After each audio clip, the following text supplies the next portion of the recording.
मित्रांनो, स्वागत आहे तुमचं उद्योग स्पार्क मध्ये। आज आपण आलेलो आहोत संगमनेर तालुक्यातील निळवंडे या ठिकाणी। आज आपण भेटणार आहोत दूध व्यवसाय करणाऱ्या मेहनती शेतकऱ्याला। आपण जाणून घेणार आहोत त्यांचा दूध व्यवसाय, गाईचा गोठा आणि त्याच्या सोबत असलेला त्यांचा वर्षाचा अनुभव। तर चला तर मग भेटूया आज आपण गणेश पवार सरांना आणि त्यांच्या फार्मला। गणेशजी, आपला उद्योग स्पार्क समूहामध्ये मनपूर्वक हार्दिक स्वागत।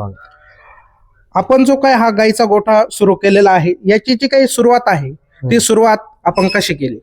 आता याची सुरुवात आम्ही ना पहिल्यांदा म्हणजे आपलं माझं नाव परिचय करून देतो। पहिल्यांदा श्री स्वामी समर्थ काऊ फार्म निळवंडे हा आमचा गोठा आहे। निळवंड्यापासून 2 किलोमीटर शिर्डी रोडला।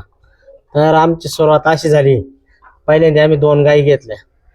2 गाईच्या नंतर ज्या ऑलरेडी आमच्या शेड वगैरे काय नव्हतं, आम्ही बांबूचं कागदाचं हे करून 2 गाई सांभाळल्या। 2च्या 4 केल्या, 4च्या 6 झाल्या, 6च्या 8-10 गाया झाल्या आमच्याकडे। तर त्याच्यात थोडी आवड निर्माण झाली आम्हाला। आवड अशी निर्माण झाली की चांगल्यापैकी आवड निर्माण झाली। दुधाचे पैसे यायचे, मग घरातलं बाजार हाट सगळ्या गोष्टी व्यवस्थित आमच्या व्हायला लागल्या। मग आम्ही त्याच्यानंतर परत काही कारवडींवरती काम केलं, काही शॉर्टेड कारवडी बनवल्या। त्याच्यानंतर आम्ही काही वरळी कांचनच्या कारवडी आमच्या गायांना सिमेज भरले आणि अशा पद्धतीनं 3-4 वर्ष लागलेले आम्हाला दुधाला। याच्यातला तुमचा अनुभव कसा राहिलेला आहे का? 4 वर्षापर्यंत तुम्ही आता गाय सांभाळताय, तर 4 वर्षापर्यंत काय वेगवेगळे अनुभव तुम्हाला? आता काय झालं, पहिल्यापासून म्हणजे आपल्याला एवढं गायचं काही एवढा अनुभव नव्हता, पण आम्ही 2 गायांपासून अनुभव घेत चाललो। मग काय गायचं महत्वाचं काय, पिळल्यानंतर मस्टडी आहे का नाही हे चेक केलं पाहिजे आपण। गायच्या कासा चेक केल्या पाहिजे, गाय खाती चारा खाती किती, खाद्य खाते की नाही याच्यावर फार म्हणजे बारकाईने लक्ष दिलं पाहिजे। गायचे आरोग्य कसं आहे काय हे सगळं म्हणजे सकाळ संध्याकाळी चेक केलं पाहिजे प्रत्येक शेतकऱ्यानं। आणि चांगल्या व्यवसाय मधल्या काळामध्ये थोडं व्यवसायाला त्या फार अडचणी आल्या, पण त्या अडचणीतून आम्ही पुढे जात राहिलो। ठीक आहे, आता वर्षभर बाजार नव्हते दुधाला, ठीक आहे, काही शेतकरी त्याच्यातून बाजूला गेले। पण शेतकऱ्यांची काय गंमत होती, बाजारा कमी झाले का शेतकरी बाजूला निघून जातो, बाजार वाढले का परत गाया पाहायला जातो, त्या पद्धतीच्या गाया भेटते नाही। त्यामुळं मग त्या गायांमध्ये काय होतं, माणूस सक्सेस व्हायचा टाइम होतो, थोडा बाजार कुठतरी ढकल्या होत्या, त्याच्यानंतर शेतकरी लांब निघून जातो। आणि मग परत बाजार वाढले, परत शेतकरी तोंडाला पाणी येतं, परत शेतकरी गाया पाहायला जातो, परत त्या जागेवर। आता आपल्या गोठ्यामध्ये एकूण किती गायी? लहान मोठ्या 60-65 आहे। 60-65 गायींचं व्यवस्थापन आपण कसं करतो? आमचं व्यवस्थापन असं आहे, आम्ही सकाळचा जो टायमिंग आमचा 5चा टायमिंग आहे। 5 वाजता आम्ही गाया बांधतो, धारा काढतो, चारा घालतो त्यांना। चारा पण आमचा लय काय असं लिमिटेड चारा आहे, चाऱ्याचे सिस्टम असे व्यवस्थित आहे। आता समजा गायीचा व्यवसाय म्हटल्यावर सर्व काही दुधावर असतं, मग हा जो चारा आहे त्या चाऱ्यामध्ये काय आपण वेगळं काय असं दूध वाढेल? चाऱ्यामध्ये आमचं वेगळं काय नसतं, मुरघास असतो, थोडस भूस असतं आणि काही गिन्नी गवत असतं। तर आमचं जो चारा टाकण्याची पद्धत आणि खाद्य घालण्याची पद्धत ही फार वेगळी। काही लोक त्या पद्धतीने चालते नाही, काही लोक 8ला उठतील चारा टाकतील, 10 वाजता चारा टाकतील, परत 1 वाजला चारा टाकतील। ही पद्धत गाईला चालत नाही। तर तिला एकदा चारा दिला पाहिजे तुम्ही, सकाळी एकदा दिला पाहिजे, संध्याकाळी एकदा दिला पाहिजे। याच्यानंतर मध्ये काही दिलं नाही पाहिजे। मध्ये तिला फक्त तिच्या मनानं गेली पाहिजे, पाणी पिलं पाहिजे, पाणी पिऊन त्याच्या जागेवरती रवंत केला पाहिजे। बरं, आता रवंत केलं म्हणजे काय, तर रवंत हा गायला म्हणजे किती वेळ करती आणि किती बाऱ्या तोंड हलवती याच्याकडे पण शेतकऱ्यांनी लक्ष दिलं पाहिजे। शेतकऱ्याचं काय आहे, हा चारा टाकला, दूध काढलं, बस आता दूध झालं, संपलं त्याचं काम। असं नाही, ती गायला काय झालं, चारा खाला किती, दूध दिलं किती, तिचं दुधाचं 25 लिटरची कॅपॅसिटी, तिने आज एवढं दूध का दिलं, त्याच्यावर आपण लक्ष दिलं पाहिजे। काय बघा तापेल का, काय आजारी का, असं हे पण काय नाही, फक्त कानाला हात लावला पाहिजे, लगेच कळतं ताप आहे का नाही ताप आहे। आणि सहज धंदा नाही, धंदा केला तेवढा चांगला आहे, आणि जर नाही लक्ष दिलं तर काय बाबा असं करा नाही। मग आता हे जे काही दूध आहे हे आपल्या गोठ्यातून साधारण किती जातं बाहेर? आता आपल्या गोठ्यातून 350-400 लिटर दूध जातं। 17 गाई पिळायला आपल्याकडं, बाकीच्या काही गाभण आहे आणि 25 कारवडी आपल्याकडे। आणि कारवडी पण आपण सगळ्या शॉर्टेड आम्रपाल म्हणजे भारी भारी सिमेंटच्या कारवडी केलेल्या आहे. पुढे जाऊन जी पिढी जलावणार आहे ती आपल्याकडे 40 लिटर 50 लिटरची पिढी जलावणार आहे. आणि हे जे सांगायला आम्हाला मार्गदर्शन करायला कोणी आपले रणजित देशमुख साहेब दूध संघ चेअरमन, अच्छा. ते सांगायला मार्गदर्शन करायला तुम्ही हे सिमेंट भरा, या गायला हे भरा, म्हणजे तुमची 25 लिटरची गाय असेल तिला आज हे आरमडा भरा, शॉर्टेड भरा, म्हणजे सिमेंट आपण हर प्रकारच्या गाय झालं मावले. अच्छा, म्हणजे जसं आपण ब्रीड तयार करू त्या प्रकारे हा. दुधाचं उत्पन्न आहे ते मोठ्या प्रमाणात आपल्याला भेटतंय. मोठ्या प्रमाणात भेटतं. आणि ऑलरेडी या गाया 25-30 लिटरच्या खालच्या एकही गाय नाही आपल्याकडे. अच्छा, म्हणजे एक गाय 28, 25, 30, 32 लिटरची गाय आहे. अरे बापरे, म्हणजे एक गाय 32 लिटर पर्यंतचं 32. दूध आपल्याला देते. आणि हो. हे जे काही दूध आहे हे दूध जातं कुठं? तुम्ही गावातील लोकांना नाही. देतात की आता बाहेर काय, ते दूध कारखान्यात? आमची स्वतःची डेअरी आहे, पण दूध काढताना पण आमची फार स्वच्छता असते. मशीन रोजच्या रोज धुतलेलं जातं. आता ते आपण जरी पिणारे, आपल्या दूध 10 लोक पिणारे, त्याचे मुलं बाळ पिणारे, त्याच्यामुळे दूध पहिल्यांदा कुठे घाला, पण स्वच्छता ही दुधाला पाळा. कारण काही वेळेस काय होत्या, मशनरी धुत्या, काही नाही धुती, चला कुठं खायचंय, आपल्याला जायचंय, सांगायला जायचंय किंवा कोणत्या डेअरीत जायचंय, पण ते कोणत्या तरी मुखात जाणार आहे. ते फार म्हणजे दूध काढताना पण आपल्याला 4 रुपये मिळणार आहे, त्याची काळजी आपण स्वतः घेतली पाहिजे. मशीनची काळजी घेतली पाहिजे, गाय पिळताना काळजी घेतली पाहिजे. काही वेळेस काहींच्या गायीनं दुधात पाय दिला तर ते दोन लोक ओतून देतात. असं काही घाणेरडं काम करू नका. आणि एखाद्या गायला वाटली मस्टडी झालेली तर ते दूध स्पेशल हाताना काढा आणि कुठेतरी तुम्ही गोट्यात काढायला खड्डा घ्या. आता आम्ही ऑलरेडी खड्डा आहे आमचा मोठा, आमचं लगेच ते खराब, आमच्या ऑलरेडी मस्टडीचा प्रॉब्लेम नाही, पुढे आजाराचा पण प्रॉब्लेम नाही. आमचं वर्षाचा मेडिकलचा खर्च आहे 22,000 रुपये. अख्या एवढ्या गायांचा, लहान मोठ्या 60-65 गायांचा. कधी पण बुवा असं कोणाला नाही पटणार एवढाच खर्च कस का, आपल्या तर 5 गाय तेवढा खर्च होतो. कधी पण आमचे मेडिकल येऊन चेक करू शकता, याच्या पलीकडे आमचा खर्च नाही. आणि जनावरांना कधी पण वेळेत केलं, हे काम सगळं वेळेच आहे. मी गावात गेलो दूध घालायला आणि आलो संगमनेरला जाऊन, आणि मग पाऊस 4 वाजता किटले नेऊ, हे काम ते नाही. तुम्ही 10 वाजता 8 वाजता गायांचं काम आवरलं पाहिजे. आणि तुमचं कामकाज जे आहे त्या वेळेतच तिला तेवढा 2 तास चाऱ्याला तेवढा वेळ दिला पाहिजे. 2 तासानंतर ती पाणी पिऊन तिच्या जागेवर बसते. आता आमच्या गाया सगळ्या 2च टाइम चारायच्या. पहिल्यांदा आम्ही एकच टाइम चारावा त्यांना, फक्त संध्याकाळी घालायचा, दिवसभर घालायचं नाही. काय खायचं तो रात्रीचं खायचं. म्हणजे प्रेक्षकांनो, गणेश भाऊने एक महत्वाची गोष्ट सांगितली की गायीला मस्टर्डीज वगैरे अशा प्रकारचे आजार झाल्यानंतर त्याचं जे काही दूध आहे ते बऱ्याच वेळेस ते मिक्स करून ते दुधामध्ये टाकलं जातं.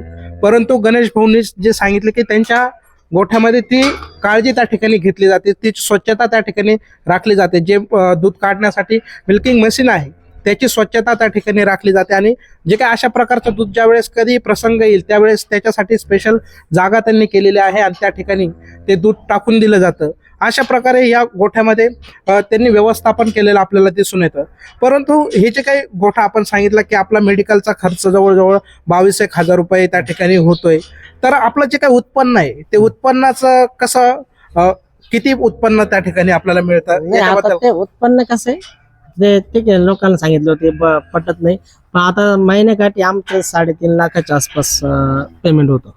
अरे बाप, म्हणजे दुग्ध व्यवसायातून महिन्याच्या काठाला 3.5 लाख रुपये उत्पन्न गणेश सर या ठिकाणी घेताना आपल्याला दिसतात. आणि याचं जे काही मॅनेजमेंट आहे गोठ्याचं, ते मॅनेजमेंट तुम्ही वैयक्तिक स्वतः करतात की कोणी कामगार वगैरे या ठिकाणी तुम्ही ठेवलेले? नाही, आम्ही स्वतः पण करतो. आणि एवढा मोठा व्यवसाय म्हणजे कामगार लागणारच आहे ना. अच्छा. साहजिक नाही, त्यामुळे व्यवसायाला काही एकटा माणूस थोडी काम करणार. आणि याचा जो काही खर्च नफा आहे, त्यांचं खाद्य आहे, याचं व्यवस्थापन आणि नफ्याचं मॅनेजमेंट ते कशा प्रकारे व्यवस्थापन याचं सगळं आमचं 2 लाखात सिस्टम बसते. आम्हाला 1.5 लाख रुपये महिन्यात शिल्लक राहते, 1.5 ते 2.25 लाख रुपये. अच्छा, म्हणजे ऑलरेडी आमचा खर्च दुधाच्या गायांक तेवढंच आमचं या कारवडी तयार करतो ना आपण, अच्छा त्याच्यावर खर्च झालेला आहे. हा. आता आपण कारवडीला दूध पण नाही पाजते, आम्ही स्पेशल कंपनीची पावडर आहे, सर्वल कंपनीची पावडर आहे म्हणून ती पावडर पाजतो कारवडीला. झाल्या आम्ही कारवडी दूध नाही पाजते. अच्छा, स्पेशल जी पावडर येते ती पावडर पाजतो. तर त्याने काय इफेक्ट होतो साधारण? त्याच्यात ते काय आहे ना, म्हणजे जे काय घटक कारवडीला जे पाहिजे ते मिळते. अच्छा, घटक मिळतात आणि त्याची वाढ जी आहे ती मोठ्या प्रमाणात त्या ठिकाणी होताना आपल्याला दिसते. आता मी माझे कारवडींची पण काही घेडी लोक कारवडींक काय होतं झाली कारवड हा ठीक आहे 5ला दूध 2 महिनाभर होईन तशी होईन मोठी.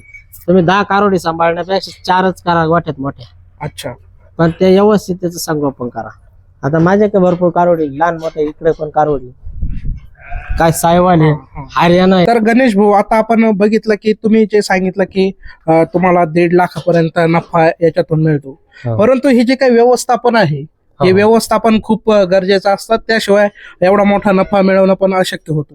तर ही जे काही तुमचा एवढा मोठा काऊ त्या ठिकाणी तुम्ही सांभाळताय, गाय सांभाळताय, तर त्याचं डेलीचं रुटीन कसं असतं की कशी सुरुवात करतात तुम्ही आणि कसं शेवटपर्यंत दिवसाचा रुटीन असतं? आता आमची सुरुवात अशी असते. आता सकाळची जी सुरुवात आहे पहाटे 5 वाजता आम्ही सगळे उठलो. पहाटे 5 वाजता उठलो तर सगळ्या गाया तिला बसेल असत्या. आम्ही इकडे बसले या सगळ्या ओपन मध्ये बसेल असत्या. मग आम्ही उठून इकडे आलो का जिथे त्याच्या जागेवर तिची ती गाय येऊन उभी राहते. मग आम्ही कडी आटवायची. गाया सगळ्या बांधून झाल्या तर चारा काय असेल ते लगेच टाकून द्यायचा. चारा टाकला न वेळ घालता चारा टाकून झाला लगेच पाठीमागं मिल्किंग चालू करायचं. मिल्किंग एकदा चालू झालं साधारणतः 1.5 तास 2 तास जाते मिल्किंगला. त्यानंतर मिल्क दूध काढून झालं सगळं खाद्य वगैरे मग टाकायचं. खाद्य टाकलं 1 का अर्धा तास खाद्य वगैरे खाऊन घ्यायचं. खाद्य खाल्लं का मग गाया परत सोडून द्यायच्या. गाय सोडून दिली परत ती गव्हाणी पशी अजिबात येत नाही. अच्छा. एकदा खाऊन झालं पोट भरलं किती बसायला आणि मग तिकडे गव्हाणी आपली प्रत्येक कप्प्यामध्ये आपण गव्हाणी करेली. इकडे एक गव्हाणी तिकडे एक गव्हाणी तिकडे एक गव्हाणी म्हणजे सेपरेट प्रत्येकाला पाण्याची गव्हाण आपण करेल आणि ऑटोमॅटिक त्या गव्हाणीत पाणी जातं. अच्छा. त्याच्यासाठी कशी व्यवस्था आहे? त्याच्यासाठी पाईपलाईन करेल आपली टाकी पाण्याची मोठी. अच्छा. त्याच्यातून पाणी ना 24 तास त्या पाईपलाईनला पाणी राहतं. फक्त कमी वाटली गव्हाण कॉक फिरवायचा. कॉक फिरवायचं काय कोणत्या गायला पाणी पाजायची आम्हाला गरज नाही. ऑटोमॅटिक गाय पाणी पिते. आणि मग मिल्किंग चालू झालं म्हणजे संपून गेलं का गाया सोडल्या मग कामगार पण निवांत होत्या आणि आम्ही पण आमच्या कामाला 4 वाजेपर्यंत परत दिवसभर गोठ्यामध्ये काही काम नाही. एकदा सकाळचा पिरियड सकाळी 8 वाजता गाया सोडल्या परत संध्याकाळी 4 वाजेपर्यंत काही काम नाही. 4 वाजता कामाला बी लागले 7:30 पर्यंत सगळं काम संपून जातं. अच्छा. आणि ही जे गाय आहे त्याचं दूध जे काय आहे ते एक टाइम काढलं जातं की 2? नाही 2 टाइम काढलं जातं. दोन्ही टाइम जो दुधाचा जो काही रेशो आहे तो कसा आहे, किती प्रमाणात दूध निघतं दोन्ही टाइम? दोन्ही टाइम सकाळी 170-80 निघतं. 170-80 लिटर सकाळी तेवढं ना संध्याकाळी 5-10 लिटर एवढ्या मोठ्या याच्यात 5-10 लिटरची फरक होतो तफावत होतो. अच्छा. आता हे काय गाय आपली ताज्या जणली काही गाबणी काही सोडून द्यायले म्हणजे ती सर्कल आहे. काही जाणार रुटीन नुसार ते चेंज होत. जसं काय जाणली इकडे येणार परत गाभण राहिली इकडे येणार यांच्या अंग परत सोडून दिली परत जाणार म्हणजे कप्पे करेल डिवायडेशन कप्पे केलेले आहे. त्यानुसार ते तुमच्या लक्षात येतं कोणती गाय कशात कोणत्या कप्प्यात बसवायची. आणि ते काय दुधाचं जे आहे पिळून झाल्या एखादी वाटली बघ आमच्याकडे इंजेक्शन असतं. लगेच इंजेक्शन मारायचं. तिचं ती संध्याकाळ पोहतं मस्टडी काही असं जरी असलं एखादी ते तर नाहीच आमच्याकडे. पण जरी वाटलं बा आपल्याला थोडी शंका कास फुगेल तर लगेच त्याला डॉक्टर बोलवायची आवश्यकता नाही. आपण शेतकऱ्यांनी काळजी घेतली पाहिजे. ते शेतकऱ्यांनी ते बघितलं पाहिजे. त्यांनी जर झाल्या जर मस्टडी झाल्या जर इंजेक्शन सोडलं किंवा टूप सोडली ती संध्याकाळ पोहतो मस्टडी थांबायची. मस्टडी म्हणजे काय तुम्ही न मशीन स्वच्छता न ठेवल्यामुळं त्या मशीनच्या याच्या आतमध्ये काहींचे ना जंतू तयार होत्या. जे आपण ज्या टायमिंगला मशीन लावतो गायला ते जंतू गाय असतो ते आतमध्ये जाते आणि गाय दोन झाले हो कमीत कमी 2 तास गाय बसली नाही पाहिजे. अच्छा. काही शेतकरी काय करतात 3ला चारा 5ला धुवायच्या आणि ती 2 झाले बसणार लगेच ते मस्टडीचा प्रॉब्लेम होतो. अनेक गोष्टींनी मस्टडीचं प्रमाण लई पण आमच्याकडे 0 मस्टडीचं प्रमाण आहे. मस्टडी हा विषयच नाही आणि झाली तर का झाली त्याचा पण लगेच आम्ही अभ्यास करतो. कशामुळे झाली काय आहे नेमकं अडचण काय आली आपलं मशीन आहे काय त्याच्यामुळे ना. आणि असं ठीक आहे आपण शेण वगैरे त्यांच्या जिकडे चारा खाते तिकडे काय शेण वगैरे नकोय तिकडे स्वच्छता पाहिजे. आणि प्लस तुम्ही लय मागं स्वच्छता ठेवणार कारण गाईला किती स्वच्छता ठेवली ती शेणव जाऊन बसणार आहे. अच्छा. कारण आता थंडीचे दिवस आहे तुम्ही म्हणा आमचं दूध का कमी झालं. आता आमचं दूध आहे ना एवढ्या थंडीमध्ये 5 लिटर सुद्धा कमी नाही झालं. याचं काय कारण का आम्ही हे सगळं स्वच्छ ठेवत होतो इथं हा, हा. हे जे आहे, पण आमच्या गाया याच्यात तिकडे जाऊन बसायच्या. अच्छा. याचं कारण म्हणजे काय? शेणात जाऊन बसत. शेण जाऊन शेणातून जी रात्रीची ऊब निघणारी ती गायला लागणार, त्यावेळेस गाय आरामशीर बसणार आहे. अच्छा. आणि आता ते आरामशीर बसल्यावर आपण गाय रवंत करावी लागली. तुमच्या आता ठीक आहे, माझ्या 65 गाय लहान मोठ्या धरून मी सगळ्यांचं रवंत करताना चेक करतो. आता तुम्ही म्हणणार काय चेक करता तुम्ही, तर मग गाय किती वाऱ्या रवंत करते, म्हणजे एक घास किती वाऱ्या चावितली. अच्छा. त्याच्याकडे शेतकऱ्या कोणचं लक्ष नाही. काय माहिती खालय गाय ना, बसली जाऊन आता सकाळी दूध देणार आहे, आपण ती सकाळी देणार नाही. तिला तुमचं 12 वाजल्याच्या पुढे घेणं नाही. तुमचं चारा घातलाय, खाद्य घातलंय, ती सकाळी तिचं काम ते संपेला. पण ती जर परफेक्ट 50 ते 55 60 पर्यंत जर तिनं तोंड हलवलं तर तिचं रवंत व्यवस्थित चालू आहे. ती परफेक्ट तुमची काय 10 लिटर का 15 लिटर गाई दूध देणारी आहे, ती परफेक्ट दूध देणार आहे. पण तिनं जर तोंड हलवलं 20च बाऱ्या हलवलं असेल तर गायीमध्ये काय दोष आहे तो लगेच शेतकऱ्याने बघितलं पाहिजे. म्हणजे प्रेक्षकांनो लक्षात घ्या की गणेश भाऊंनी एक अत्यंत महत्वाचा मुद्दा या ठिकाणी सांगितला की त्यांचं जे निरीक्षण आहे की जे काही गायीचं रवंत करण्याची प्रक्रिया आहे ती जर 60-65 वेळेस 50 वेळेस होत असेल तर ती गाय चांगल्या प्रकारे दूध देईल. परंतु त्याचं जे प्रक्रिया कमी होत असेल तर ती गाय दूध त्या ठिकाणी कमी देईल. हे निरीक्षण एक चांगल्या उत्कृष्ट शेतकऱ्याचं निरीक्षण असल्याचं आपल्याला गणेश भाऊंच्या माध्यमातून दिसून येतं. आता मला एक सांगा, व्यवसाय हा 1 नंबर आहे, प्रत्येकाला हा व्यवसाय चांगला आहे. पण काय व्यवसायामध्ये आपण प्रत्येक जण काळजी कमी घेतो. हा सकाळी दोन झाल्या, सोडून दिल्या, बसल्या, आले 5 वाजता गावातून, मग केल्या पाटील के कुठं घातला चारा, कुठं नाही घातला, हा आले माग धुवायला, अरे आज दूध का कमी दिलं. अरे पण आपण दिवसभर काय केलं. आपण दिवसभर ठीक आहे काही नाही केलं, पण सकाळी तिचा जे 2 तासाचा वेळ आहे त्या वेळेत तिचं जर परफेक्ट काम करायला तू दिवसभर थांबू नका. आणि हा व्यवसायाला कालांतरानं म्हणजे दिवस चांगले, आता पण चांगले, वर्षभर दिवस खराब होते, वर्षभर याच्यात भरपूर काही जण अडचणी आली असेल. आता आम्ही अडचणीत आलो, पण मग कसं आहे आता आम्ही अडचणीत आलो तर आम्ही थांबलो नाही, रुटीन चालू ठेवली, त्याच्यामुळे आता फायदा होतोय ना. अच्छा. हा नाही तर आम्ही पण काही तोटे भरपूर सहन केले. तोटे म्हणजे गाय आणली, बाजारात गेली तुम्ही, गाय घेतली, आणली, दिलं 5 लिटर दूध, 10 लिटर दूध झालं, त्याचं मन समाधान. हे नाही करायचं. गाय घेताना गायचं काय निरीक्षण करायचं, गायची कास चौकून दाबून पाहायची, गायची कास कडक आहे का, आणि गायला आला द्यायले का, गायचे सड बिड सगळे सारखे आहे का. आता आमच्या सगळ्या गायचे सड एक सारखे. अच्छा. म्हणजे गाय आपण ज्यावेळेस खरेदी करतो त्यावेळेस खरेदी करताना देखील गाय आपण कोणती घेतोय हे पण शेतकऱ्यांनी नीट पारखून घेतलं पाहिजे. काय वेळेस मस्टडी आधीच व्हायला राहते, शेतकरी गाले त्यालाही कळत नाही, तर म्हणतो अरे डॉक्टर बोला, पण डॉक्टर यांना 3000 रुपये खर्च, ते सड शेवटी बंद होतो. तुम्ही किती पैसे घालात ते सड चालू होत नाही. एकदा का ते बंद झालं की ते बंद. आणि त्याला कालावधी, आज मस्टडी झाली, तुम्ही आजच्या जर ते आता लगेच स्टेटमेंट केली तर ते तुम्ही स्वतः स्टेटमेंट करून थांबून जाणार. तुम्ही जर पाहू डॉक्टरला फोन केला उद्या, मग डॉक्टर येणार संध्याकाळी, मग तिकडून पुढे डॉक्टर ट्रीटमेंट चालू करणार आहे, त्याला 3ऱ्या दिवशी सड बंद होत असतं. कारण ते इतके जीवन वाढत आहे ना, तर त्या जीवन वाढायला प्रमाण म्हणजे त्याचं काही प्रमाण मोजू शकत नाही. आता मला एक सांगा, तुम्ही हा तुमचा संपूर्ण जे काही नियोजन आहे ते नियोजन सांगितलं, तुम्ही जी काही काळजी घेतात ती काळजी सांगितली, परंतु आता मी बऱ्याच ठिकाणी बघितलं की जे काही शेड असतात, गोठ्या असतात, ते अत्यंत हायटेक त्या ठिकाणी निर्माण केलेल्या असतात. त्यांना एकदम बसण्यासाठी मॅट वगैरे अशा सगळ्या गोष्टी त्या ठिकाणी असतात, परंतु तुमच्याकडे ते तसं दिसत नाही. त्याचं ते आता ज्याची आवड आहे, पण ह्या ज्या व्यवसायाला लय तुमचं हायपाय काम चालत नाही. आता काही शेतकऱ्यांना मॅट टाकेले, त्याच्यावर रोज पाण्याच्या खाली काय कोणाला माहित नसतं. पाण्याच्या खाली मग ते तुमची जंतू, तुम्ही कोबा केलाय, कोबा वरच्यावर दिसतं, आता काही दिसत नाही आपल्या. कोरडा सुका कोबा आहे, गाई खाती आनंदाना, जसं भाकर खायला आपण स्वच्छता लागते, तिला पण त्या जागेवर स्वच्छता आहे. तिला इकडे काय असू द्या, ती जिडच जेवण करते, जिड चारा खाती, तिला तिला स्वच्छता आहे. आणि फार बाबा असं मॅटचे फायदे जेवढे चांगले तेवढे वाईट पण आहे. आपण ज्या टायमिंगला गाय त्याच जागेवर बसन, त्या टायमिंगला जर त्याच्या खाली जंतू, आळ्या किंवा काही जर व्हायला असतं तर माणूस ते लक्ष देत नाही, माणूस ते दुर्लक्ष करतं. काय काय हाय मॅट टाकेली, वरून मॅट स्वच्छ आहे, खाली काय आहे माहित नसतं. वरून ते स्वच्छ दिसतं आपल्याला, परंतु त्याच्या खाली जंतू, आळ्या वगैरे असतात. आणि या करता मी मॅट वगैरे काही टाकलेलं नाही. आणि एकदम तुम्ही हात जेवढा साध्या पद्धतीत धंदा करशाल तेवढा हात चांगला आहे. तुम्ही लय हायपाय करून धंदा करून उपयोग नाही. आता काय वेळ 10 लाख कर्ज काढायचं, हा, ठीक आहे, घेतल्या 10 गाया, त्याच्यातल्या 6 गाया गेल्या, ये 4 गाया अशाच हे झाल्या, मग तो गेला शेतकऱ्याला. ते करण्यापेक्षा तुम्ही कर्ज काढा.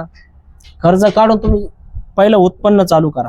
तुम्ही कागदाचं शेड बांधा. मी कागदा शेड बांधून, माझ्या कागदा शेड होतं, कागदाच्या शेड मध्ये गाया डालेलो. काय लोक म्हणायचे ते गाया कागदाच्या शेड मध्ये. कागदाच्या शेड पासून सुरुवात तिडून झाली. आता मस्त मोठं शेड आहे. आता 200 गायांचं शेड बांधलेली मी. आता 200 गाय होणार आहे. आता ऑलरेडी माझ्या 25 कारोडी. आता त्या कारोडी पुढच्या वर्षी येणार आहे. ऑलरेडी 25 गाय आहे, लहान मोठ्या.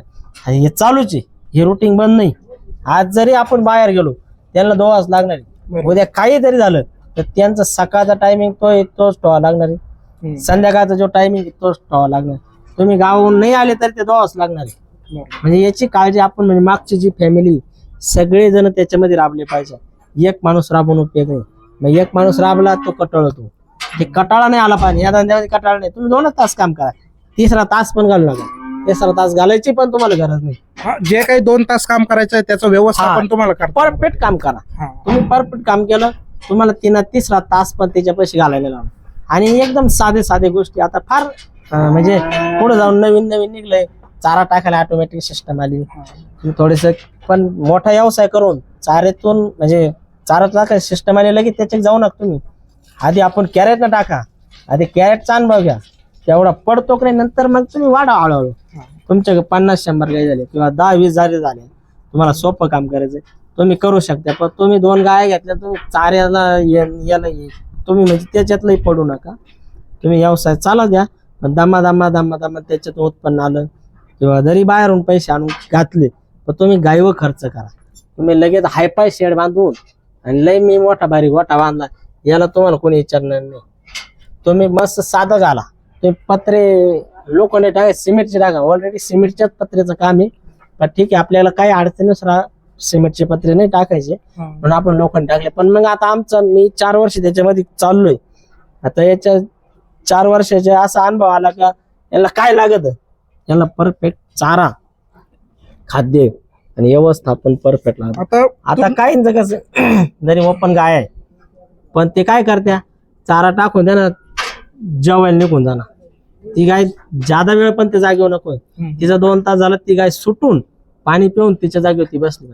आता आपण जर जेवायला लागलो, आपण 2 तासांनी पाणी प्यायला चालणार आहे का? नाही. तसं तिचं आरोग्य, तिला तुम्ही चारा टाकून झाला, खाऊन झाला, ती बंद झाली, ती त्या जागेवर रवंत करायला लागायच्या आधी तुमची गाय सुटली पाहिजे, ती गवणी पाहिजे, पाणी गेली पाहिजे, पाणी पिऊन ती तिच्या जागेवर बसायला गेली पाहिजे. हे असं व्यवस्थापन आहे याचं. आणि तुम्ही तेच आमची गाय दूध नाही देत, का नाही दूध देत, हे छोटे कारण शोधा. अजून लई कारण नाही. अजून जेव्हा जो माणूस त्याच्या शिरण, तेव्हा त्याला ते कारण समजन आपण काय केलं पाहिजे. अजून आपली गाय रवंत करती, रवंतचं तर मी सांगितलं तुम्हाला, हे मोजा. डॉक्टरला बोलाव तुम्ही, डॉक्टर आपली गाय रवंत कमी करते, तोंड कमी आली होती. आता गावठी भाषेत सांगायचं तोंड कमी आली, ते अकाउंटिंग म्हणतो त्याला. पण ते तोंड कमी आले. अकाउंटिंग म्हणजे काय आपल्याला माहित नाही, त्यांना माहित नसतं. डॉक्टरला पुरापूर माहित राहायचं. पण अरे हे घास खालाय, किती बाया चावलाय ते ना. तुमचे 4 गाय असतील, तुम्ही 4 गायांक लक्ष द्या. तुम्हाला एखादी शंका आहे तर तुम्ही त्याला डॉक्टरला बोलवा. तुम्हाला नाही समजलं तर डॉक्टरना जरी तुम्हाला प्रश्न विचारा, एखाद्या शेतकऱ्याला फोन करा, ज्याने अनुभव घ्या. अरे काय हे म्हणजे काय म्हणजे बा 55-60 पर्यंत गायीनं घास चावला पाहिजे, हे काय भानगडी, हे बरेच शेतकऱ्यांना माहिती, चांगल्या गोठ्यावाल्यांना पण हे माहित नाही. मग हे जे आहे, तुमची गाय परफेक्ट तुम्हाला 25 लिटर सकाळ संध्याकाळ दूध देणार आहे. हे जर तुमचं तिचं आरोग्य क्लिअर असेल. आता माझं पोट दुखायला, मी काय गायला चारा टाकायला नाही, मी अजून पण ते बोला नाही, घरच्याला टाकू माझं पोट दुखत. तिचं पोट दुखत आहे, काय होतं काय माहिती, ते कसं समजणार? ते कसं समजणार? गाय आपक आहे ना, कोंबच ती. परत हे जे आहे ना, ऑलरेडी गाया 50-55 पर्यंत करत्या, पण गाय आजारी किंवा गायला काही प्रॉब्लेम असला तर ती गाय तिथपर्यंत जात नाही. आता तुम्ही म्हटले की गाय आजारी वगैरे असं प्रॉब्लेम, आता तुम्ही एवढा मोठा गोठा सांभाळताय, तर असं कधी झाला की गाय अचानक मोठा आजार गायला होणं असेल किंवा गाय एक्सपायर होणं असेल किंवा मर वगैरे अशा ज्या काही गोष्टी असतात, आजार वगैरे ह्या ज्या काही गोष्टी असतात आणि त्याच्यातून देखील तुम्ही हा व्यवसाय टिकून ठेवलाय, त्याच्या मागचं कसं आहे? नाही, आता ते व्यवस्थापन कसं करता तुम्ही? त्या आजार जो आलाय त्या आजाराला आधी काळजी घेतली पाहिजे. आजाराची दक्षता हा मुळात त्यांची जी व्हॅक्सिन आहे ही व्हॅक्सिन पहिली महत्वाची. तुम्ही काय केलं काय लोकांना माहित नसतं. पण तुम्ही जे खरकोतात टायमिंग, आता खरकोतात टायमिंग आहे, आता वाडे चालू आहे, ओत चालू आहे, बैल इकडे तिकडे खरकोतात लसी मारेली, मारणं गरजेचं आधी. ठीक आहे, एखाद्याला मारून सुद्धा येऊ शकतं, ते काय आता याच हे त्याला पण ट्रीटमेंट आहे.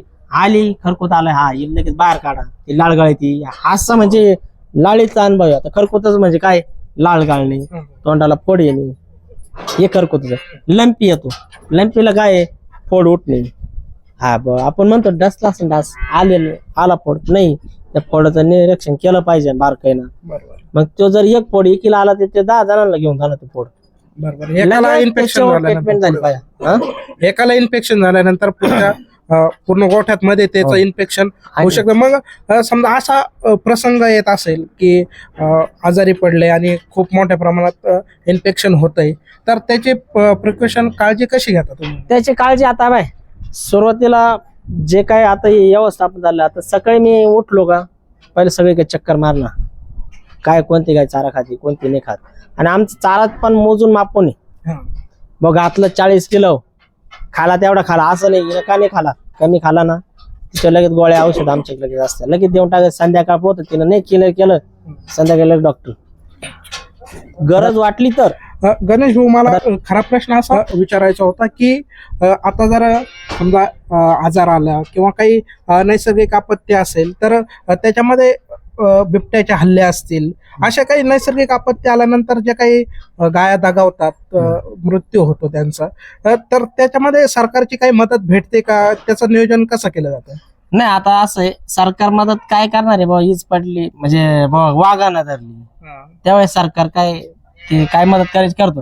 पण मग आता सगळ्यात त्यानं गायांना दगावणार नाही ना. उद्या काही चाऱ्यातून जाऊ शकतं किंवा काही गायीला चावू शकतं किंवा गायी अचानक जाऊ शकते, त्याला सरकार काय करू शकत नाही. पण मग आता मी काय केलेलं आहे, 25चे 25 गायांचं इन्शुरन्स आपले तळेगाव दिघे सर म्हणून आहे, आमचे मित्रचे, त्यांच्या 25चे 25 गायांचा आम्ही 2.5 लाख रुपये भरून 3 वर्षाचा इन्शुरन्स केलाय. पण इन्शुरन्स जरी केला तर आपण काळजी पण घेतली पाहिजे, आपल्या गाय आपण काळजी घेतली पाहिजे. आणि ज्या टायमिंगला इन्शुरन्स केला, दिघे सरांना म्हणलं आपल्याला असं करायचं, तेव्हा चालन पॉवर येतो म्हण. मी आले ते आम्ही सगळ्या टोटल गायांचा इन्शुरन्स त्यांच्याकडून करून घेतला. आज पॉलिसी पण आमची चालू आहे.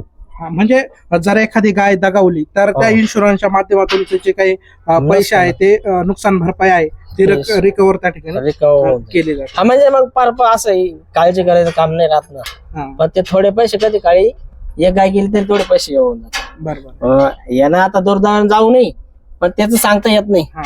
आणि ज्या टायमाला गोठा बांधतो आपण त्या टायमाला बाबा आता बरेचसे आता केंद्रांमधून सांगते बा अभ्यास तुम्ही कसा करा काय करा. तर आता केंद्रातलं जे आहे त्या पद्धतीनं प्रत्येक शेतकऱ्याने गोठा बांधला पाहिजे. केंद्रानुसार त्यांचे जे पेमेंट वगैरे देते तुम्ही गोठ्यांच्या काढा हे करा, म्हणजे हर याच्यामध्ये जेवढं काळजी घेऊ तेवढं हे ते पेमेंट बसवले. बरं त्यांचे पण काहीतरी आशीर्वाद पाहिजे, महाराजांचे आशीर्वाद आहे आपले तर आईचे बापाचे पण आशीर्वाद पाहिजे. नुसतं मी गोठा केला गाया घेतल्या चाललंय दूध हे नाही, आईचे पण आशीर्वाद त्याच्यामध्ये. हर प्रकारचे साहेब लोक हे सगळ्या गोष्टी समजा नामदार साहेब त्यांच्या माध्यमातून ते पण इकडं कधी चक्करला गेले तर आमच्या गोळ्या. आणि हार घटके रणजित देशमुख साहेब हे फार लहानपणापासून आम्ही जोडीदार आहे आणि जोडीदार आहे एक भावासारखे सांभाळते, प्रत्येक कार्यकर्त्याला भावासारखे सांभाळते. आणि ते सांभाळून व्यवसाय कसा करायचा ते ओपन गोटे कोणाला माहित नव्हतं, कुठून आणले काय हे मोरगासाचे खड्डे कोणाला माहित नव्हतं. हे सगळा अभ्यास करून तिन्ही हे संगमनेर तालुक्यामध्ये हे ओपन गोट्याचा प्रोग्राम हा तिन्ही राबवलेला आहे. आज आपलं काम संपलं म्हणजे आपण हे नाव नाही घेते, पण माझ्या गोट्यातून मी सातत्यानं नाव घेतो का साहेबांमुळे हे काम कमी झालं. नाही तर आज एवढ्या लाईन शेण उचलताय ना 4 माणसं थकले असते. आज त्यांच्यामुळे सगळ्या दुनियात गाय हिंडा त्या फिरत्या, शेण पडतं त्या तिकडच हागा त्या तिकडच बसा त्या तिकडच उठा त्या तिकडच पाणी प्यायच्या, पाणी पाजायचं काम संपलं. शेण भरायचं काम संपलं. म्हणजे हा असा देवाच्या करणी ते त्या कुठं गेले बघितलं इकडे या भागामध्ये असे गोटे ओपन गोटे, नाही तर आज एक गाय जर सोडली तर तिला धरायला आपल्याला 4 तास लागत आहे, बरोबर. तरी हाती लागत नाही. आज 65 गाय मोकळे आहे. काय कल्पना काय आपल्या डोक्यात यांना आली असती का नाही? पण साहेबांनी ती कल्पना आणली, म्हणजे 4 वर्षापूर्वी आणली. ती कल्पना आणल्यावर बऱ्याच ठिकाणी आता ओपन गोटे झाले आणि त्यांचं सातत्यानं या दुधाच्या संदर्भात ते पद म्हणून तिने सांगत बसेल नाही, पण ते व्यवसाय कसा वाढन. आज 4.25 लाख लिटर दूध येत राजहंसला. एका तिने परफेक्ट मार्गदर्शन केलं, लोकांना मार्गदर्शन केलं. ते साहेब म्हणून खुर्चीवर बसले नाही, ते व्यवसाय म्हणून खुर्चीवर बसले आणि व्यवसाय म्हणून बसल्यामुळं आज गोटे चाललेले चांगले. काही गोटे फेल गेले असतील, काही पंजाबला गेले, काही हरियाणाला गेले, तिकून गाय आणल्या. पण एवढ्या लांबून तुम्हाला जायची गरज नाही. तुमच्या गायीला तुम्ही सिमेंट भरा. हे कोण सांगितलं? त्यांनी स्वतः सांगितलं. त्यांनी सिमेंट तिकून अवेलेबल केले आपल्याला सांगायचं.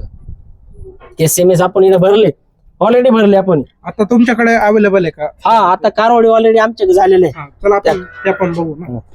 चला मी तुम्हाला आता हे शॉर्टेडचे आहे, हे आम्रपालचे, हे काही जे पीटर आहे, काही हे सायवाल आहे. सायवाल प्युअर ओरिजिनल गावठी सायवाल. पंजाबची गावठी सायवाली. आपण या सगळ्या गायांना भरून म्हणजे इकडे ब्रीड तयार करून आपण या कारवडी, आता या 25 लिटरच्या गायला या कारवडी भरेल, 30 लिटरच्या गायला कारवडी भरेल. या कारवडी 40 लिटर दूध देणार आहे आपली. म्हणजे 40 लिटर दूध दिल्यानंतर थोडे 1-2 रुपये मागे पुढे जरी झाले तरी आपल्याला 40 लिटर दूध गायला दिलं तर त्यावेळेस आपल्याला गोठा आपल्याला परवडणार आहे. आता मला हा प्रश्न पडला की तुम्ही हे वेगवेगळ्या ब्रीडच्या कारवडी इथे बनवलंय, ब्रीड बनवलंय, तर याचं कारण काय आहे का? वेगवेगळ्या का एकच याचं का नाही केलं? काय कारण आहे? नाही, आता जे पीटर आहे, शॉर्टेड आहे, आम्रपाल आहे, अजून हर प्रकारचे त्यांच्या काही आहे. मग कोणती काय, कोणती सिमेची कारवड, कोणता ओळ, ते फार त्याच्यामध्ये अभ्यास आहे. आता एवढं मी काही सांगू शकत नाही, पण मग ह्यो अभ्यास करून ज्या साहेबांनी तो अभ्यास साहेबांनी स्वतः केलेला आहे, रणजित देशमुख साहेबांनी, का ह्या ब्रीडची आपल्या कारवडी होती. जरी एखादी 2 बाऱ्या गाय उलटली तरी तुम्ही का उलटली त्याच्यावर पण अभ्यास करा. ही जर उलटली हिला काही स्टेटमेंट करा, पण तेच सेमेस भरा तुम्ही. आता डॉक्टर काय करत्या, हा आले भरली गाय झालं त्यांचं मन समाधान. पण प्रत्येक शेतकऱ्याला तुम्ही कारवड तुमच्या गोट्यामध्ये मोठी करा आणि तिची गाय बनवा. तुम्ही लगेच 1.5 लाख घाला, गाय आणली आणि दिलं तिनं 10 लिटर दूध, तिचे 2 वर्ष 3 वर्ष पैसे पेटायला जाते. तर तुम्ही ते आपल्या घरच्याच गायला जर कारवड सिमेज भरलं, ती कारवड 1.5 वर्षात तयार होती. म्हणजे आपल्याला जर गायचा गोठा करायचा असेल तर आपल्याला लगेच मोठा अवाढव्य खर्च करण्याची गरज नाही. आपण 1-2 गायीवर त्याची सुरुवात करू शकतो, त्याच्यात सिमेज भरून वेगवेगळे ब्रीड त्या ठिकाणी तयार करू शकतो आणि त्याच्यातून आपल्याला पाहिजे तसं गोठा त्या ठिकाणी आपण निर्माण करू शकतो. आणि साध्या पद्धतीत गोठा करा तुम्ही. जे स्वामी समर्थ महाराजांच्या केंद्राच्या पद्धतीने तुम्ही गोठा बनवा. तुमच्या गोठ्याला कोणत्या प्रकारचा आजार नाही. तुम्ही इन्शुरन्स काढलाय, सेफ्टी म्हणून काढा. प्रत्येक शेतकरी काढा, कारण त्याला इन्शुरन्स काढायला काही फार पैसे लागते नाही. पण आपण एका गायची किंमत आहे, पण आज जर एवढ्या 25 गाय आहे तर 100% त्याला इन्शुरन्स काढला पाहिजे. कमून का जरी तुम्ही महाराजांचं हे लावली, काही समजा निसर्ग आहे, उद्या कुठे काही घडू शकतं. म्हणजे आपल्याला निवांत झोप, गाय निवांत असत्या, आपल्याला निवांत झोप. हा इन्शुरन्स चल एखादा गवली तर काही होऊ शकतं. मी याच्या आधी माझ्या 2 गेल्या मी काढेल नव्हतं इन्शुरन्स, पण मला ते गेल्याच्या नंतर समजलं का आपण इन्शुरन्स काढला पाहिजे, तर त्याने फेल गेलो नसतो. असं ते सगळा फॉर्म्युला आहे आणि हा सगळा फॉर्म्युला समजून घेऊन या व्यवसायामध्ये शेतकऱ्यांनी उतरावा हीच अपेक्षा. आणि जर समजून घेतलं नाही तर त्या व्यवसायामध्ये फार काळ टिकत नाही माणूस. अनेक युवक असतात, त्यांच्या मनामध्ये व्यवसाय करण्याचा हे असतो, विचार चालू असतो, वेगवेगळे व्यवसाय ते बघत असतात. पण आत्ताचा जो तरुण आहे तो दुग्ध व्यवसायाकडे वळताना आपल्याला मोठ्या प्रमाणात दिसतोय. तर त्यांच्यासाठी तुम्ही एक या व्यवसायामध्ये 4 वर्षापासून आहात, तर त्यांच्यासाठी काय सल्ला द्याल? कशा प्रकारे त्यांनी सुरुवात करायला पाहिजे आणि कसं स्टेबल राहायला पाहिजे? त्याच्या बऱ्याच वेळेस असं होतं की सुरुवात होते आणि मध्येच त्याला बंद पडलं जातं, त्याच्यातून नैराश्य वगैरे येत असतं. आणि परंतु तुमचा काय सल्ला असेल त्या? नाही, आता त्याला असं आहे, तुम्ही आबाडोबे खर्च, शेड, तुमचं जे काही यंत्रणा असेल ते आबाडोबे करू नका. तुम्ही 4 गाई घ्या किंवा 10 घ्या, तर तुम्ही उत्पन्न पहिलं चालू करा. उत्पन्न चालू केलं तुम्ही, मग त्याच्यातून उत्पन्न ज्या टाइम चालू आहे त्या टाइम तुम्ही बँक काढू शकता, कर्ज काढू शकता, तुम्ही त्या व्यवसायाला खर्च करू शकता. पण लगेच कर्ज आधी काढायचं, व्यवसाय नंतर चालू करायचा, हे चुकीचं या धंद्यामध्ये. पहिलं तुम्ही 10 गाया घ्या, तुम्ही सापडाच्या याच्यात बांधा. मी बांबूच्या कागदाखाली, बांबू लावून कागदाखाली, तो कागद वाऱ्यानं आपाक वर जायचा खाली यायचा, तरी त्याच्यात 2 वर्ष गाय मी ठेवली. मी नंतर मग थोडा गोठा बांधला, मी लगेच गोठा बांधून ठेवलाय. पण लगेच त्याच्यात जी सिस्टम मला पाहिजे ती मी केलेली नाही. आता मी ती हळूहळू या पगारातून समजा आता माझ्याकडे 1.5 लाख रुपये वरात आहे. मला घरची बाकीचा व्यवसायाला म्हणजे बाकीचा खर्च 5-50 हजार माझी 2.5-3 महिन्यात झाले. मी त्याच्यातून या पगारात 10,000 घालणार. आता मला मधोमध गवण होतायची, माझे सगळे ट्रॅक्टर सिस्टम काम करणार आहे. मी आता ऑलरेडी कुट्टी मशीन घेतलं, जिडं चारा तोडायचा त्या चारा पण मशीन न तोडतोय, तिडूनच कुट्टी करून आणायची आणि ती कुट्टी आली की डायरेक्ट गायम पुढे जाते. म्हणजे आता काम बरंच कमी झालं. तसं 4 माणसाचं काम आहे, पण हे आम्ही 2 माणसात काम करतो. आणि हे जे व्यवस्थापन आहे हे अशा पद्धती जर करीत असन तर शेतकरी त्याच्यात पडाय पाहिजे, नाही तर न पडलेलं बरं. हा व्यवसाय चांगला तेवढा नादान पण आहे. जर कधी टेकलं तर माणूस अख्या आयुष्यात संपवतो. तेव्हा तरुण उतरू राहिले, त्या तरुणांना जर समजा पुढे चालायचं असं तर अशा पद्धतीत सुरुवात करा. तुम्ही शेड लगेच हायपाय करू नका, तुम्ही खर्च आबाडोबी हायपाय करू नका. तुम्ही सध्या लगेच ऑटोमॅटिक सिस्टम बनवू नका, तुम्ही ऑटोमॅटिक चारा टाकायची सिस्टम बनवू नका. तुम्ही जे खाद्य घालणारे ते तुम्ही चारेव घाला, तुम्ही त्याला स्पेशल टोकरे घेऊ नका. आता माझ्या एवढ्या गायला 1 बादली खाद्य घालायला, काहींच्या अख्ख्या टोकऱ्या भरलेल्या असत्या, बरोबर. त्या बसत्या उचलीत. लय आदबू पण नका, कमी आदबा, कमी आदबून जास्त उत्पन्न काढा. म्हणजे कमी आदाबल्याच्या नंतर आपल्याला जे पुढे जी एनर्जी टिकून राहणार 4 वर्ष ती टिकून राहील. तुम्ही आताच जास्त आदबत बसले, तुमची एनर्जी टिकणार नाही. तुम्ही 2 वर्षात आवरलं. आणि बरेचसे गोष्टी असंच झाले, काही शेण उचलू गिन्नी गवत तोडू जाम झाले. मग ते लोक कटाळले, गाय नको. आता गायांमध्ये फार कष्ट आहे, पण फार काहीच कष्ट नाही. गायांमध्ये पाळता माणूस काम करून त्याच्या कामावर जाऊ शकतो. आणि आज समजा माणूस जर कामाला जायचं म्हणलं, त्याला दिवसभर तिला राबायचंय, पण तिला तू दिवसभर राब असतो. याच्यामध्ये सकाळी 2 तास राब, संध्याकाळी 2 तास राब, याच्या पलीकडे जाता राबू नको. आणि तू तुझ्या व्यवसायाला तू स्वतः मालक आहे, तुला कोणी विचारणार नाही तू कधी आला कधी गेला. आज जर या कंपनी कुठे बी माणसं या नोकरीला आहे, त्या नोकरीवाल्यांची पण हाल बघितली बाय. कधी पहाटे 5ला उठून जावं लागतं, कधी कोणत्या कंपनीत फोन आला मशीन बंद पडलेलं की त्या माणसाला काम करायला जावं लागतं. इकडे मशीन 8 वाजलं बंद, सकाळी 5 वाजेपर्यंत कोणी फोन नाही करणार का कुठं जायचं नाही. तुम्ही तुमच्या ऊन असो, पाऊस असो, वारा असो, काय असो, तुमचं सगळं सावलीत काम आहे. फक्त टेक्निकल पद्धतीने थोडं चाला आणि एकखटी टेक्निकल करू नका. दम्मा तुम्ही स्टेप बाय स्टेप मध्ये चाला. तुम्ही लय लोक नाही आता लगेच हायपाय दिसलं म्हणजे लगेच त्याचं पाहून करू नका. तुम्ही तुमच्या मनाला म्हणजे जसं सण होईल तसं करा. हे काही लय असं लगेच तुम्हाला पैसे घेऊन बसणार नाही. आम्ही 4 वर्षापासून घाशितो, तेव्हा आम्हाला 3.5 लाख रुपये महिन्याला मिळत आहे. आम्ही 2 लाख घालितो, आम्ही 1.5 लाख नाही घाली त्यांना. बरोबर. 1.5 लाख जर तुम्ही विचार केला, 1.5 लाख घालून 2 लाख खिशात ठेवू हे पण चालणार नाही. तुम्ही 2 लाख रुपये घातले पाहिजे, तर तुमचा पुढच्या महिन्यात पण 3.5 मिळणार आहे. तुम्ही या महिन्यात 3.5 घेतले, पुढच्या महिन्यात जर 3.5ची वाट पाहिली, 1.5 घातले आणि 2 खिशात घातले तर ते पण काटकसर चालणार नाही. रोजचा जो खर्च 7,500 रुपये तो खर्च करा. तो व्यवसाय तुम्हाला मस्टडी आढळणार नाही, तुमचा आजारही नाही राहणार, तुम्हाला कोणत्याही प्रकारची अडचण येणार नाही. तुम्ही हे एवढं मोठं शेड बांधलंय, हे काय उद्देश होता हे शेड बांधण्याचा? हे शेड बांधण्याचा उद्देश असा का आम्ही भूस स्टोरेज करण्यासाठी, म्हणजे जे वाळलेला चारा लागतो गाईला तो स्टोरेज करण्यासाठी. आपल्याकडे पावसाळ्यात काय होतं, हाल होती. पावसाळ्यामध्ये आपण कागदांखाली बाबा जाकीतो, कागदा उडून जात्या. मग त्या करता ना हा स्पेशल आपल्या म्हणजे वाळलेल्या चाऱ्या करता एवढा मोठा हा जो आहे ट्रॅक, हा एवढा मोठा वाळलेल्या चाऱ्या करता बनवलेला आहे. आणि आता पण माझ्याकडे आता चारा वाळलेला आता भूस चालू आहे, अजून पण 2 महिन्याचा भूस शिल्लक आहे आपल्याकडे. अच्छा, म्हणजे तुम्ही ज्यावेळेस गोठ्याचा प्लॅन केला त्यावेळेस तुम्ही हा चारा आपल्याला लागणार आहे आणि त्याच्यासाठीचं व्यवस्थापन आताच काय रेडी तयार करून कारण हे व्यवस्थापन फार गरजेचं आहे. वाळलेला चारा नसं गायला तर त्याचा काही उपयोग नाही. आपण नुसतं मोर घासो ते चालणार नाही. आपण काय केलं, जो आहे फुल भरवतो, आमचे ट्रक वगैरे याच्यामध्ये सगळी याच्यात वळती. अच्छा, जागेवर येते, खाली करते, निघून जाते. हे पूर्ण एका वर्षाचं नियोजन तुम्ही या वर्षाचं नियोजन आहे चाऱ्याच्या हो. माध्यमातून करता. आणि हे एकदा भरवून ठेवलं आम्हाला वर्षभर परत बघायची गरज नसते. हा हा याला साधारण 5 ते 6 लाखात हे फुल भरतं. याला कोणत्याही प्रकारची बुरशी लागत नाही. याला बघा, आता सुक्का चारा आहे. याला पाऊस लागेल नाही, पाणी लागेल नाही. हा. गायला बेस्ट चारा आहे. पावसाळ्याच्या कालावधीमध्ये याला गायला हात चारा महत्वाचा आहे. हा, एकदम कोरडा आणि कोरडा. वाळलेला हा. चारा आहे. याच्यात कोणत्याही प्रकारचं एक थेंब सुद्धा पाणी लागणार नाही. अशी म्हणजे जास्त काळजी घ्यायचं काम नाही. चला पाऊस आला, चला कागद टाकून येऊ, हे असलं कोणत्याही प्रकारची गरज नाही. हा जो दरवाजा आहे फक्त गाड्या खाली करायला, हा जो दरवाजा आहे हा फक्त चारा व्हायचा दरवाजा आहे. हा एकदा चारा पॅक झाला, हा दरवाजा लावून घेतला कायमचा जातो, बंद. कायमचा बंद होतो. हा. आणि त्यानंतर आपण बाहेर पण मुरघासाचे खड्डे बनवलेले. अच्छा. पहिल्यांदा खाली खाणले होते, त्याच्यात पाणी शिरायला लागलं, मग आम्ही परत ते बुजवले. हा. आता तुम्हाला मी खड्डे पण दाखवणार आहे.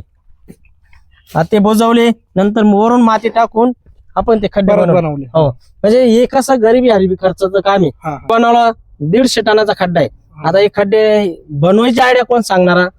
बनवायची आयडिया आपले संघाचे चेअरमन आहे रणजित देशमुख साहेब. हे नाही सांगितलं का तुम्ही परिस्थिती नसन तर तुम्ही मातीचे खड्डे करा. खड्डे करून त्याच्यात मुरगा दाबा. ट्रॅक्टर ना जेसीपी ना हा सगळा मुरगा दाबलेला जातो. म्हणजे त्याच्यामुळं मुरगा एकदम असा फ्रेश निघतो.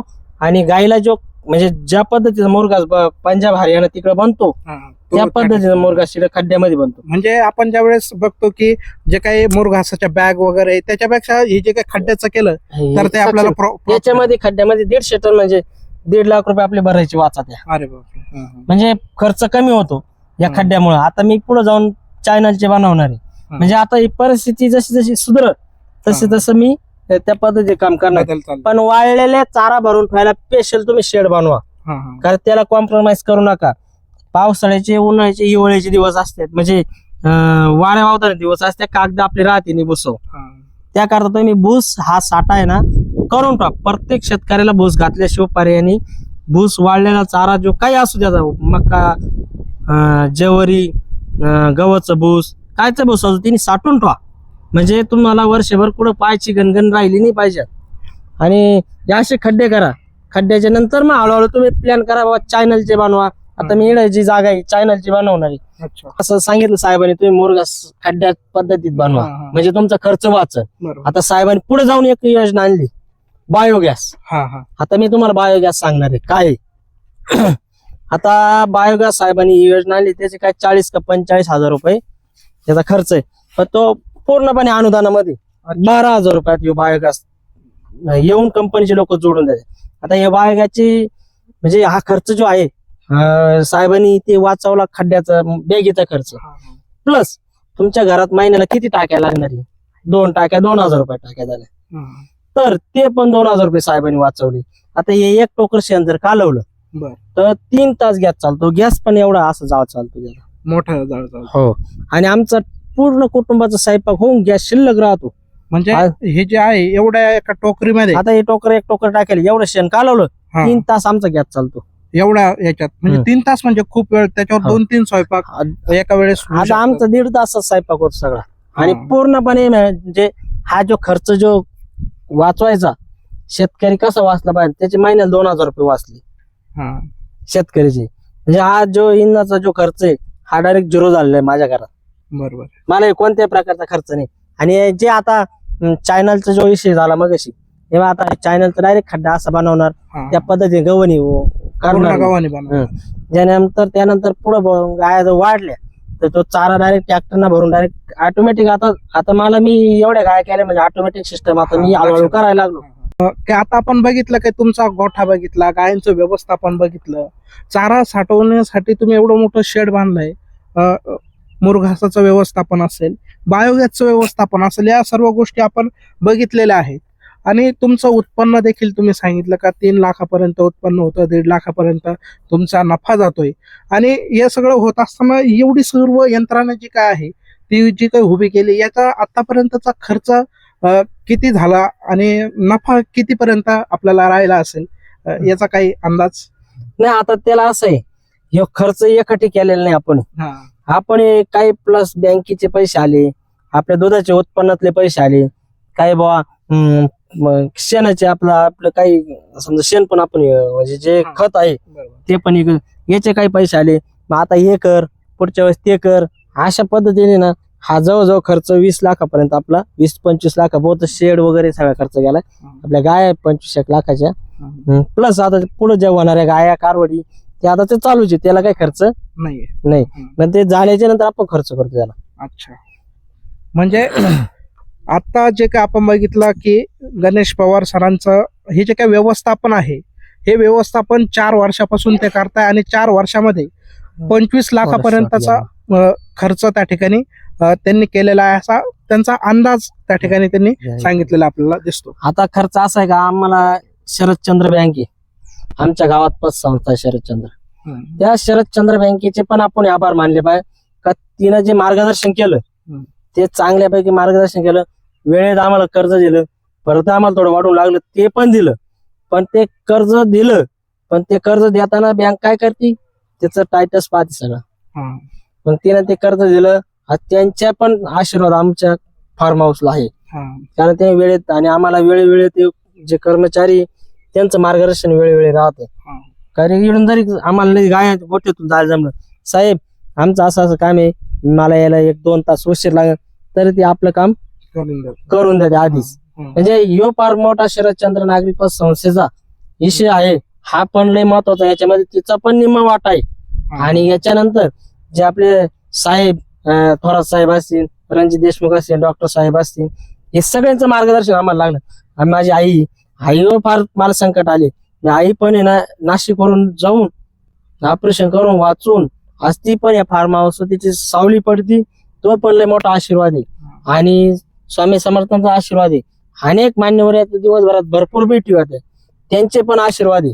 असं मी काही म्हणत नाही मी स्वतः करतो मग एवढा व्यवसाय चालला, असं माझ्या जीवाने चालू. सगळ्या जनतेचे आपले आशीर्वाद आहे, जोडीदारांचे पण आशीर्वाद आहे. आणि याच्या मार्गदर्शनाखाली सगळ्यांच्या मार्गदर्शनाखाली हा व्यवसाय आपला चालू आहे. गणेश पवार सर, तुम्ही आमच्या चॅनल सोबत जोडला गेलात. आमच्यासोबत तुम्ही तुमचा हा दुग्ध व्यवसाय जो आहे तो आमच्या प्रेक्षकांपर्यंत अत्यंत व्यवस्थितपणे पोहोचवलात. त्याच्यातले जे काही बारकावे आहे ते बारकावे आमच्या प्रेक्षकांपर्यंत पोहोचवले, त्याबद्दल आम्ही तुमचे मनपूर्वक ऋणी आहोत, आभारी आहोत की तुम्ही तुमचा जो काय अमूल्य वेळ आहे तो अमूल्य वेळ आमच्या चॅनलसाठी दिला, त्याबद्दल पुन्हा एकदा आपले आभार मानतो. आणि मित्रांनो, जर मेहनत आणि जिद्द आणि चिकाटी असेल आणि योग्य नियोजन असेल तर आपल्याला कोणताही व्यवसाय करताना कोणतीही अडचण त्या ठिकाणी निर्माण होत नाही. व्यवसाय आपला योग्य ठिकाणी योग्य उंचीवर जाण्यासाठी आपल्याला नियोजन आणि मेहनत त्या ठिकाणी करावे लागतं. त्याचं उत्तम उदाहरण आपल्याला गणेश पवार सरांच्या माध्यमातून या ठिकाणी बघायला भेटलं. अशाच प्रकारचे वेगवेगळे उद्योजकतेचे व्हिडिओ आम्ही तुमच्यापर्यंत घेऊन येणार आहोत. म्हणूनच चॅनलला आत्ता सबस्क्राईब करून ठेवा. धन्यवाद.